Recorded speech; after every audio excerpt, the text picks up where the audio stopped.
Beta Tungtian. Ya, saya ingin menjelaskan konsep Im-Yang. Ya. Im-Yang itu dasar dari kehidupan, ya, di alam semesta ini. Sejak kita lahir ke dunia, kita bernafas. Bernafas itu menarik nafas dan mengeluarkan nafas. Itu Im-Yang.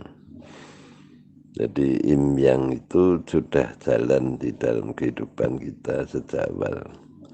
Dalam kehidupan kita sehari-hari ada pengeluaran, ada pemasukan, ada memberi dan menerima, itu pasti. Begitu berjalan, jadi prinsip hidup itu memang Im-Yang. Cuma dalam kehidupan yang lebih lanjut, dalam praktek hidup yang nyata, banyak orang Konghucu suruh jadi rohaniwan tidak mau. Alasannya saya belum baik. Jadi rohaniwan harus jadi orang baik dulu. Ya, mestinya setiap orang itu harus jadi orang baik. Semua orang harus berjuang untuk jadi orang baik.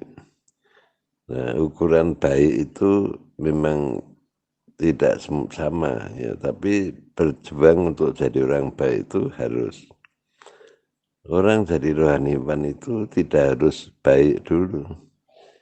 Ya, dia berbuat baik, ya, lalu dia menyebarkan kebaikan, membagikan apa yang sudah diperoleh kepada orang lain. Apa yang sudah dapat, pengetahuan yang sudah diperoleh dibagikan pada orang lain. Ini namanya orang tidak pelit. Kalau orang pelit, ya suruh membagikan rezekinya kepada orang lain tidak mau. Alasannya saya belum kaya, jadi saya belum bisa membantu. Nah, kapan dia kayanya? Itu sama saja dengan orang yang tidak mau jadi rohaniwan beralasan dia belum pintar, belum baik. Ya. Nah, kapan dia baiknya? Kalau orang tidak berusaha menjadi orang baik, ya tidak pernah bisa jadi orang baik. Jadi menjadi orang baik itu adalah orang yang melaksanakan prinsip Yin-Yang. Kita saling membantu apapun. Membantu kata-kata, membantu uang, membantu apa saja yang bisa kita dibutuhkan orang lain dan kita bisa membantu. Jadi tidak menunggu. Ya, kalau kita kaya atau kita pandai, seperti kita bernafas itu kan setiap saat. Tidak nunggu nanti kalau saya sudah sehat baru bernafas, ya. Bernafas itu setiap saat. Orang sakit pun ya bernafas. Kalau tidak bisa bernafas dibantu dengan ventilator. Nah, itu supaya dia bisa bernafas. Ini satu prinsipnya. Jadi Im-Yang itu adalah hal yang harus dijalankan oleh setiap manusia. Kita bekerja untuk mendapatkan penghasilan, tapi kita harus juga ya mengeluarkan uang untuk kebutuhan hidup kita. Itu harus seimbang. Jadi kehidupan manusia itu harus seimbang antara masuk dan keluar, panas dan dingin. Di alam semesta ini ada dua hal yang paling ekstrim, yaitu udara panas dan dingin. Nah, untuk menghindari atau mengurangi kondisi ekstrim itu, maka banyak tumbuh tanaman. Tanaman itu untuk menjaga keseimbangan agar tidak terlalu ekstrim antara panas dan dingin. Kalau suatu daerah tidak ada tumbuh-tumbuhan, maka dia akan menjadi iklimnya kering panas ya. Kalau ada tumbuh-tumbuhan cukup banyak akan menjadi sejuk. Tetapi juga harus diperhatikan hutan itu kalau tidak dirawat, tidak dijaga karena terlalu rimbun. Nah itu kalau pas musim panas udaranya tidak bisa keluar sehingga panas di dalam hutan itu akhirnya gampang terbakar. Ya, mudah menjadi terbakar. Jadi karena cuaca panas itu hutannya malah terbakar. Oleh karena itu hutan itu harus juga memberikan hal yang yaitu kepada manusia. Manusia boleh mengambil kayu di hutan, kayu yang sudah kering atau sudah rapuh, pohon yang sudah tua itu perlu bisa diambil untuk kebutuhan hidup manusia. Bisa untuk bahan bangunan, bisa juga untuk bahan bakar. Itu alamnya, alam itu seperti itu. Sehingga di dalam hutan pun ada keseimbangan, maka tidak gampang terbakar.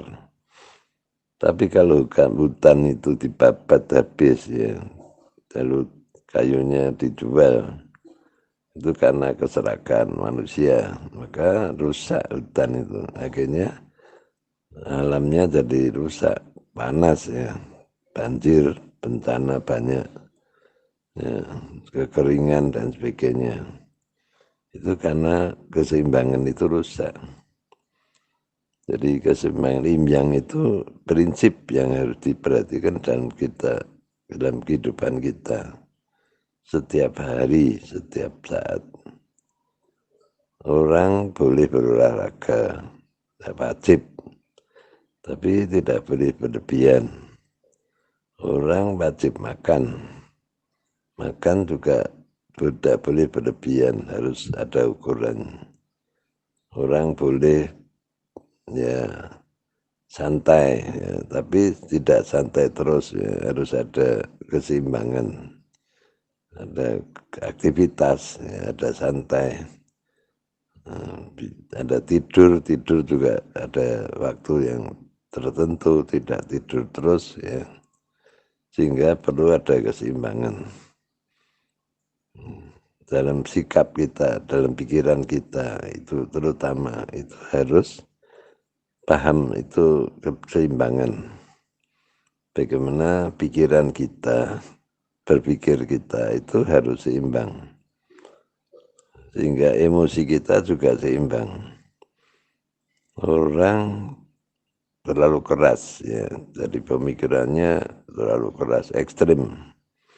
Maka perilakunya juga jadi ekstrim. Nah ini tidak seimbang lagi. Ya, orang itu pikirannya tidak boleh ekstrim. Harus bisa memahami orang lain, kesulitan orang lain. Banyak orang tidak bisa memahami kesulitan orang lain. Dia hanya mikirkan kesulitan dirinya sendiri. Padahal setiap orang itu pasti punya problemnya masing-masing. Entah apa problemnya, pasti ada. Ya, hanya orang lain sering tidak tahu, ya, dan tidak boleh tahu. Ya. Tapi manusia pasti ada problem karena manusia hidup. Hanya orang itu bisa enggak memperkecil problemnya. Jadi ada orang yang suka memperbesar problemnya sendiri diperbesar. Mengapa diperbesar? Karena angan-angannya terlalu besar, ambisinya terlalu besar. akhirnya jadi problem besar. Ya, orang akan tidak punya problem besar ya kalau pikirannya tidak berlebihan, angan-angannya tidak berlebihan, orang itu realistis dan ambisinya juga tidak berlebihan. Orang memang harus punya ambisi, tetapi yang wajar, jangan berlebihan. Nah ini kalau semua sudah berlebihan, maka rusaklah keseimbangan imbang itu. Jadi semuanya menjadi rusak. Orang besar, orang kecil, rakyat jelata juga sama. Rakyat jelata juga punya ambisi.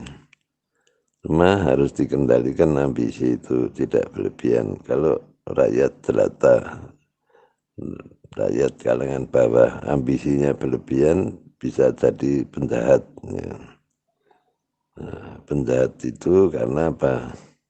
Orang yang tidak berdaya, tetapi ambisinya berlebihan. Akhirnya untuk melaksanakan ambisinya itu, untuk mewujudkan ambisinya, dia berbuat apa saja, menipu dan sebagainya. Ya.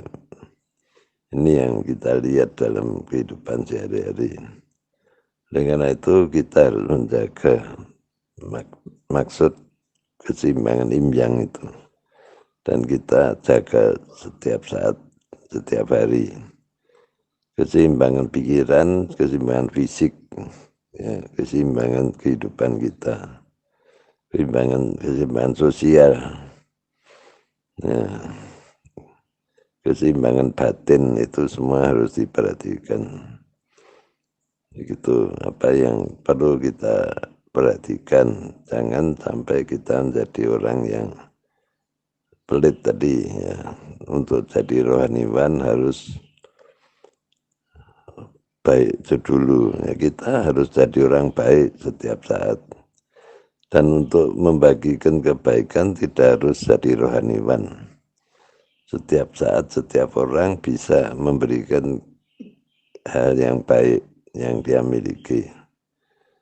Orang membaca buku, membaca sesuatu informasi yang baik, yang berguna, bisa diberikan pada orang lain, bukan hoax, bukan bohong, ya, bukan kebohongan, sesuatu hal yang benar, yang baik, yang kita pelajari bisa dibagikan kepada orang lain untuk kebaikan. Itu sudah bagus, sudah baik. Jadi orang baik itu pertama harus ada tekad dulu. Orang baik itu berbuat baik. Hauren zu hause, ya, orang baik itu berbuat baik. Jadi selama kita ini mau berbuat baik, maka kita akan jadi orang baik. Begitu, kita tungtian santai.